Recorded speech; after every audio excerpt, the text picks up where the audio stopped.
Good morning, Bethel. Good morning. This is my favorite chapter. I'm so excited about getting to read this. Today's scripture reading comes from 1 Corinthians chapter 13. You all know it. The gift of love.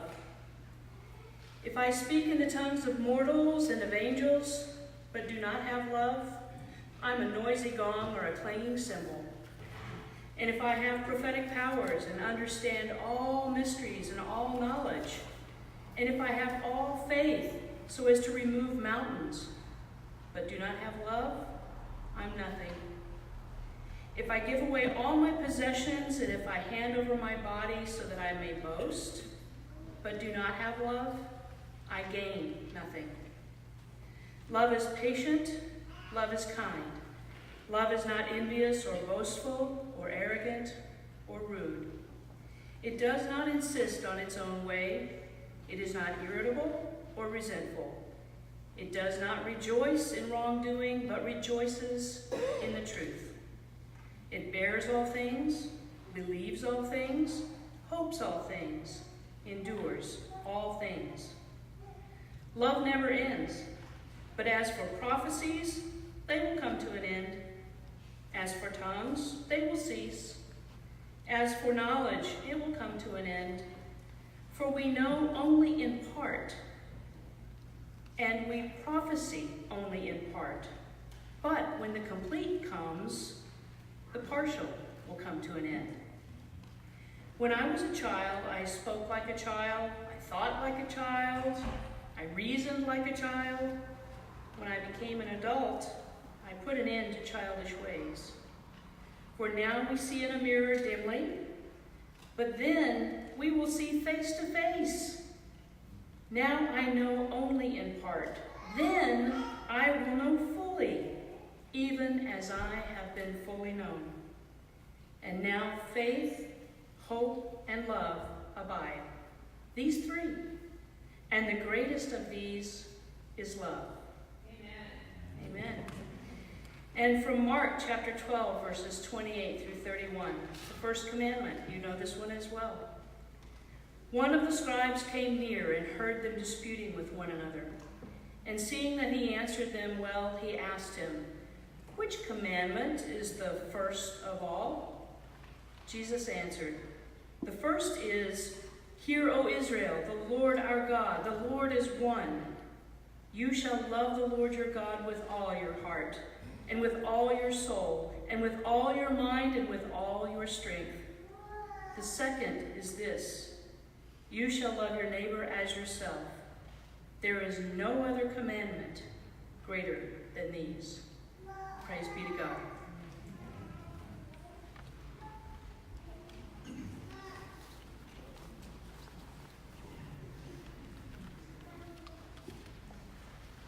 Will you pray with me a moment?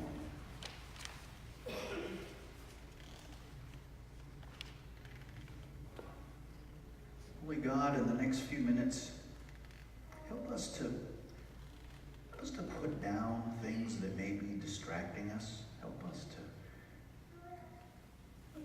be brave enough to cull through the stuff that seems to fill up our lives and focus on what might just be the main thing and the most important thing in life. And it isn't a thing at all. It's an experience. It's love. It's shared. It does not exist in a vacuum. It can only exist when it is shared. Help us to see the power of that love, the love that you have for us, and as a result, the love that we can share and pass on to others. In the name and the Spirit of Jesus we pray and we say together, Amen. So I've been working on this sermon series from Worship Design Studio called Just As He Told You. And the subtitle is Just in Case You Forget, When All Else Fails, Follow the Instructions. And today we're going to be talking about love, which is the main thing. And the instructions are pretty clear, aren't they, sisters and brothers, this week? Not a lot of guesswork around the instructions. Read this with me. The first is, "Hear, O Israel, the Lord your God, the Lord is one. You shall love the Lord your God with all your heart,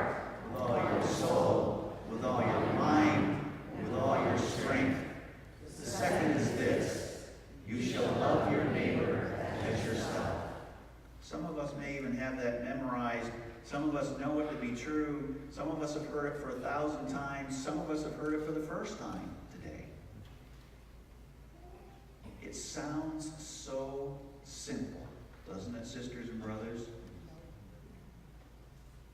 Paul has a little more to say about it.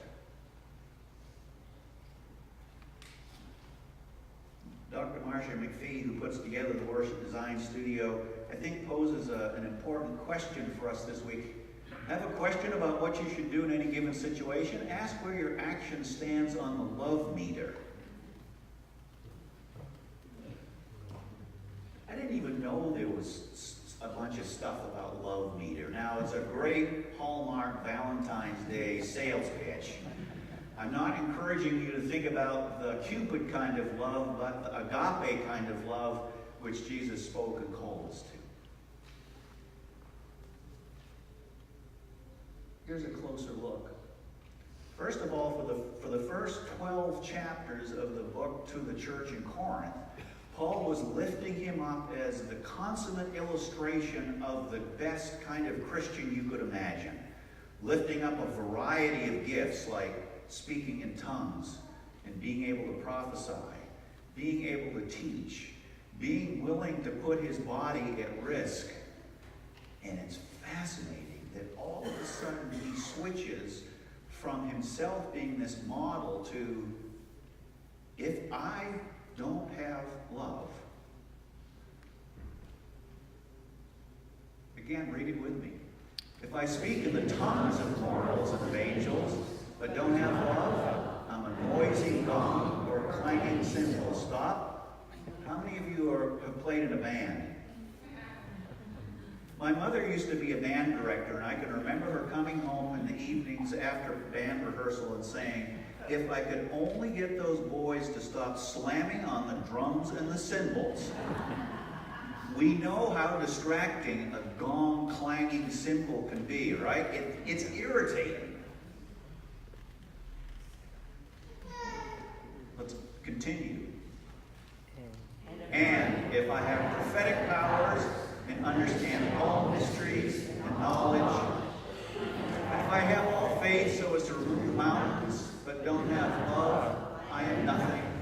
If I give away all my possessions, and if I hand over my body so that I may boast, but do not have love, I gain nothing. Interesting that Paul is trying to get those folks at Corinth to see that just maybe they have some of the struggles he does. And if you've ever tried to be in a loving relationship with someone, it generally works much better to speak about from your own experience, right? I statements rather than, you know what, you guys really think that you're so terrific because you know everything, because you've got, you're bragging about how you're willing to put your life on the line.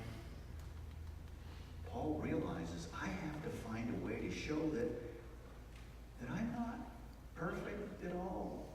I can't function at all unless love is at the heart of what I'm doing. So he starts out by essentially lifting up what could be potential problems. Now, I'm sure that we don't have anybody in this congregation who thinks that they know everything. And I'm sure we don't have everyone who doesn't in some ways pat themselves on the back when they do a good deed for another. Can I get a witness on that? Because I do that sometimes. Oh, you know what? It makes me feel so good. And I'm thinking, well, actually, it's supposed to be about the other person, not about you. So Paul's basically saying, you could have all these gifts. You could do all these wonderful things. And if it's all about promoting yourself, you gain nothing. Isn't that the irony of Christian love? You lose it, you gain it. You lose your life, you gain it. If you try to promote yourself, you wind up failing and separating yourself rather than connecting yourself with others. Here's the second major piece of this letter. Now, this is sometimes called the laundry list of love, and I've read it about 5,000 times at weddings. I've also had at least 5 brides say, I don't care what you read as long as you don't read 1 Corinthians at my wedding. Because the problem with this letter, like lots of texts, is when we hear it so many times, we just sort of blather it and we don't even really take time to listen to what it is saying. I mean, if we all lived out this letter, wow, what a difference it would make. Read it with me. Love is patient, love is kind, love is envious or boastful or arrogant or rude. It does not insist on its own way. It is not irritable or resentful. It does not rejoice in wrongdoing, but rejoices in the truth. It bears all things, believes all things, hopes all things, endures all things. That's a pretty full definition, wouldn't you say? And I would have to say one of the biggest struggles I have with this laundry list is do not insist on your own way. I find myself doing that all the time. Acting out of a sense of social justice oftentimes. I don't regret having my perspective, but I do know, as a supervisor one time said to me, David, you can get in a steamroller mode when you want to get something done so badly that you'll roll over everybody in sight. Anybody else got one of these that is particularly challenging?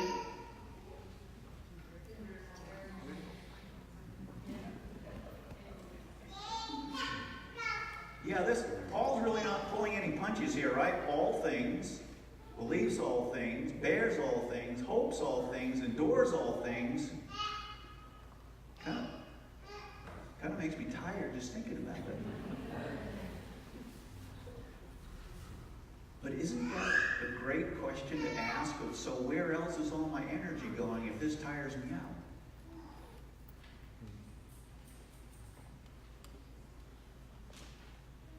Third section.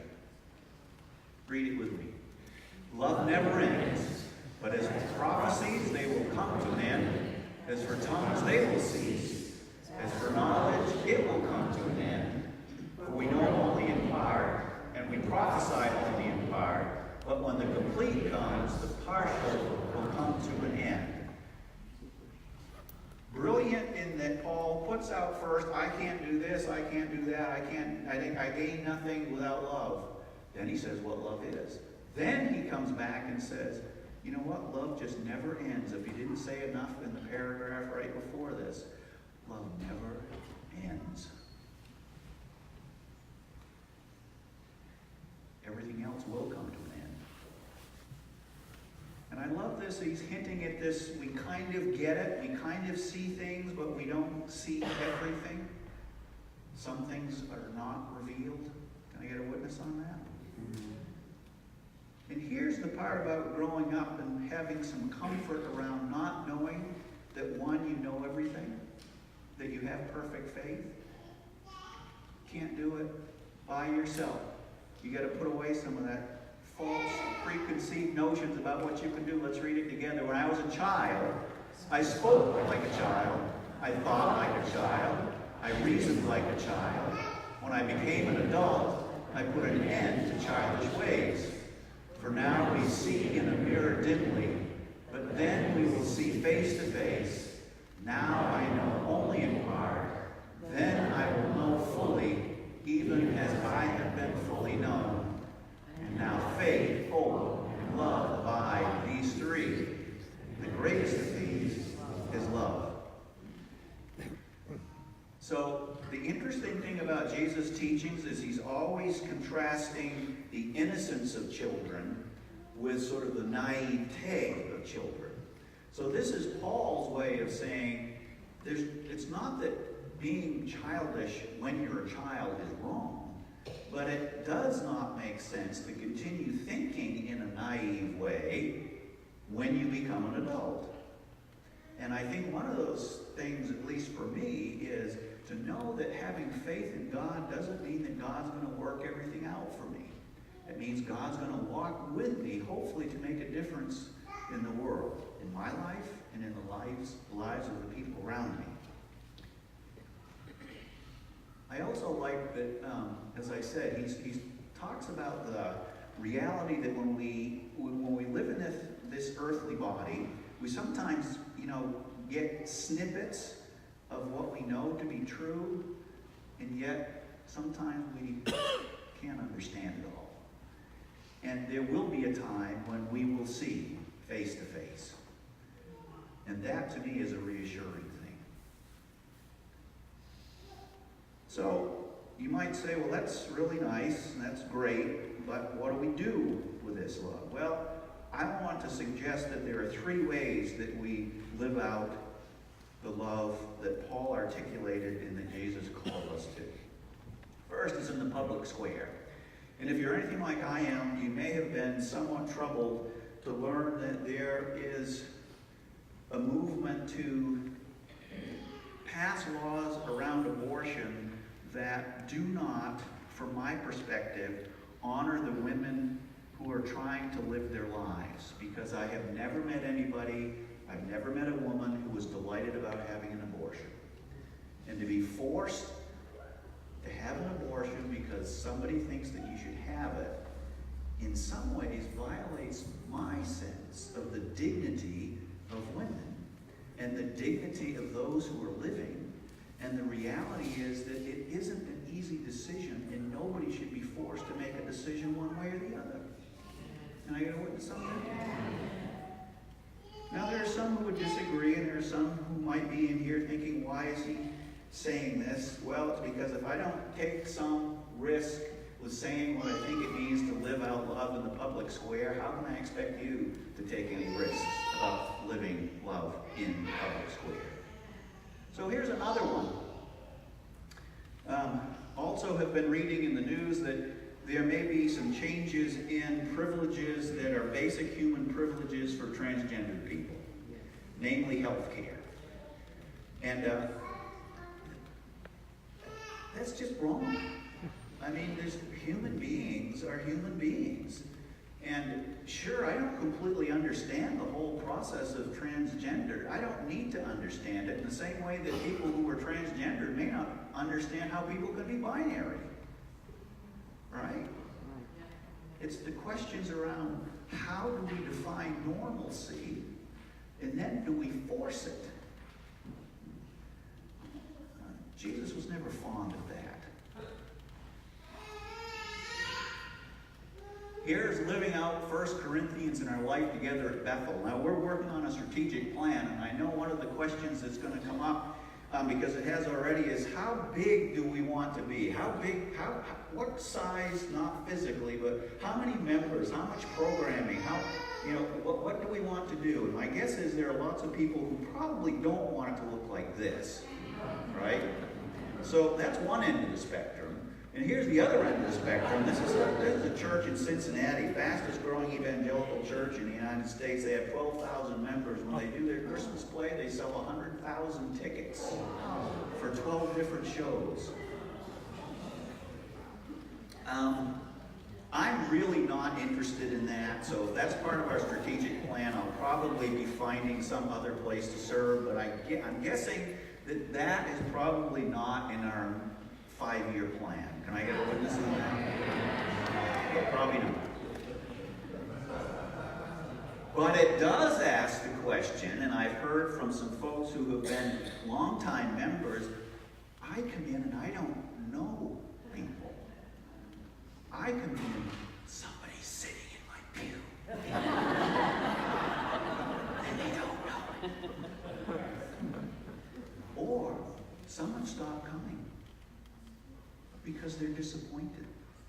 Or they're just realizing that my church has kind of changed and left me. That makes me sad. And yet I think we have to be faithful enough to continue to look and try and experiment. Because if we don't, the church as we know it in this country will die. The interesting thing is that Christianity globally is not dying at all. It's just shifting drastically to southern global continents. Latin America, Africa, even now in Asia. The Christian church is growing faster than any other major religion. And here's something that I find fascinating. According to recent data in 2016, in this country, there are 3 times as many Pentecostal Hispanics as there are Episcopalians. Think about that, especially in terms of what is our call to serve the people who are becoming American citizens and the way in which our landscape is changing. We just have to acknowledge that it's changing. We may not like it, but these are our people. By the way, I don't plan to become a Pentecostal, but I'm guessing there are lots of other ways that people who are coming into this country might want a progressive church, because they don't even know that that exists. How about living it out with our family? So we got public square, we got with our church family. How about living out love with our families? This might be the most challenging. Whoops. So this is a picture of my mother at her 90th birthday. I showed this to you the Sunday after we visited in April. And I'm sharing this because some of you will know about the declining health of my mother, but all of you won't. And I'm actually lifting this up because there are times in the life of a church and in a pastor where the shepherd has to be shepherded. So I'm asking for your prayers because tomorrow morning my wife and I will fly to Boston, drive to Bangor, drive to Machias the next day, visit my mother for 2 days, and then bring her back on the 31st of May. And my mother is a stubborn, independent New England woman, and it's one of the reasons she's lived to be 90 years old. And she is not going to be happy about this. In fact, I'm not quite sure how I'm going to get her in the car. That's kind of funny and kind of not. And I know, because of her short-term memory, that she will ask at least 43,000 times in the 6 hours between Machias and Boston, where are we going? And why are we going? So I'll need your prayers, but I'll tell you, as I've considered this, as I've been ruminating, as I've been praying about it, it's actually brought kind of a new understanding to me. Jesus teaching, love the Lord your God with all your heart, with all your soul, with all your mind, and with all your strength, because that's what's going to keep me calm enough to do what Paul says, which is be patient. Don't insist on your own way. Find a way to be caring in the midst of a very difficult situation. And it means I can be thinking, even though, and maybe you all have had this kind of experience, you know that the love that you're providing someone is not necessarily something they like or agree with. Think parenting. Think being a good spouse who has to say what needs to be said, whether your spouse wants to hear it or not. If we crawl under the table, we're probably not loving as Jesus would invite us to. Having said that, I've climbed under the table a few times myself. Doesn't always happen. But it is believing that there is this love that is intended for us that sometimes goes beyond what we can figure out, what we can like, especially when we're dealing with younger people or older people who really aren't in a position to make decisions that are good for them. So pray for me, because I'll be going on sabbatical. I'll be here not next Sunday, but on the 9th I'll be here. I'll be in my motorcycle gear. I'm going to want you to lay hands on me and give me a blessing, and off I'm going to go to Alaska. And I hope not to be exhausted by the time I get on that BMW GS 1200R. There's going to be a little clip, I think, sometime next week. So stay tuned so you can hear a little bit more about my trip and how I hope that this adventure will be beneficial to me and to you. May God add a blessing to the words I've spoken, to the thoughts and ideas it has evoked in you, and hopefully the faithfulness to live out that profound love which God has given to us. And people were heard to say, Amen.